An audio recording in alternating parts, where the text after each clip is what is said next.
Welcome to Book Talk. I'm Winston. I like to read good books, and you should too. Today we are talking about King Conan, written by Jason Aaron and illustrated by Mohammad Asrar. So in 1970, Marvel Comics licensed Conan. There's one of the Dark Horse reprints. Licensed Conan as a character for their comics. The first stories were written mainly by Roy Thomas. He says as he checks the credits. Yeah, and illustrated mainly by Barry Windsor Smith. And the artwork in here is just, I mean, it's just incredible and evocative. And just, you know, this is sword and sorcery, sword and sandal adventure at its finest. Conan became the longest running licensed character for a long time until Marvel eventually gave up the license, and Conan slipped over to Dark Horse Comics, who began reprinting the Marvel books and then doing their others. And eventually Sonic the Hedgehog over at Archie Comics became the longest continually running licensed character. And I believe still holds that record. All of that aside, what we're talking about today is the Jason Aaron run of King Conan. This is a 6-issue series and is collected completely in trade paperback, where you can still find it. The digital versions are no longer available because, once again, Marvel has given up the Conan license. All that aside, King Conan, fittingly as the last Conan book to be produced by Marvel for the foreseeable future, is also the last Conan story, the ultimate Conan story, as it were.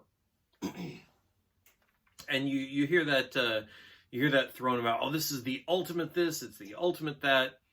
Well, if it's ultimate, it means there can be no more afterwards, right? So in a very real sense, what Jason Aaron has done here is crafted the ultimate Conan story. The very first story that Robert Howard wrote was called The Phoenix and the Sword, right? And Conan comes into conflict with the sorcerer Thoth-Amon. And this is, while Robert Howard never really made a whole lot out of that conflict, the Marvel run certainly did. And I didn't follow Dark Horse very closely, but I would be surprised if the same is not true. So that Thoth-Amon became Conan's longest-running adversary throughout the entire Marvel publication. The King Conan occurs at the end of Conan's reign as king. And at this point in time, he is an old man.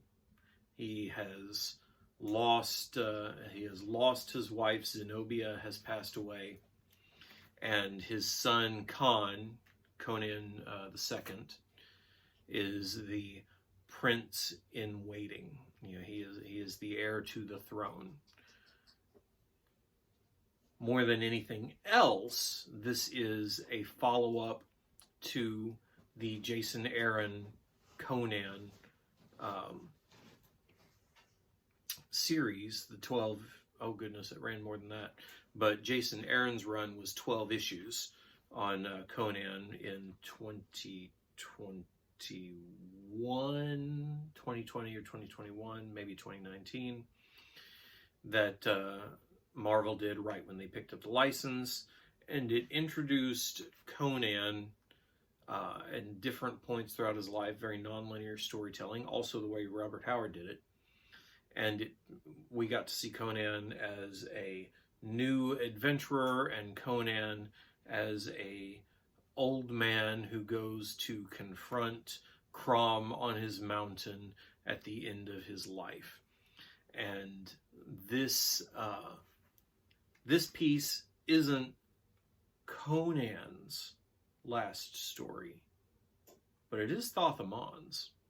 And it puts to bed that long-running rivalry between the two, and it does so in fantastic style, in the grandest tradition of Robert Howard and Roy Thomas and all of those Conan writers who have come before.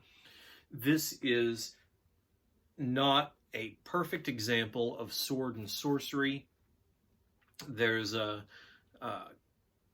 I mean, even in 6 issues, that's hard to do in comics form, but it is certainly an excellent example of how to carry on that sword and sorcery tradition, how to tell these epic, grand tales with myth and might and magic, and one man who, on his own courage, on his own strength, trods the jeweled thrones of the world beneath his sandaled feet.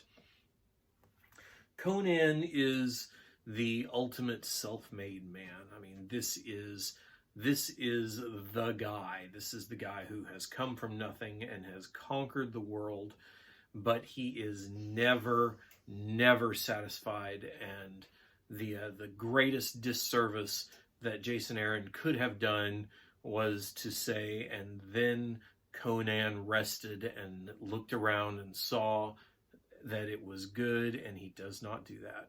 Conan is a wanderer, a reaver, a thief, a pillager, and he is always on the lookout for his next adventure. And this is a grand send-off to the conflict between Conan and Thoth-Amon, and an introduction to what comes next for Conan, because Conan is not a character whose story can be told with, whose story can ever end with the words, "and he lived happily ever after." And really, Conan is not a character that is ever going to end with the end.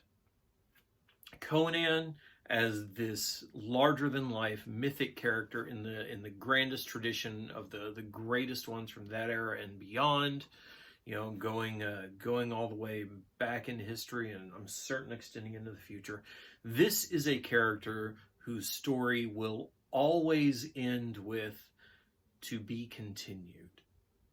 And I think that is the strongest element of mythic storytelling, and this is certainly an excellent entry in that genre. And it's Conan, and this is many of the things that I want from a Conan story.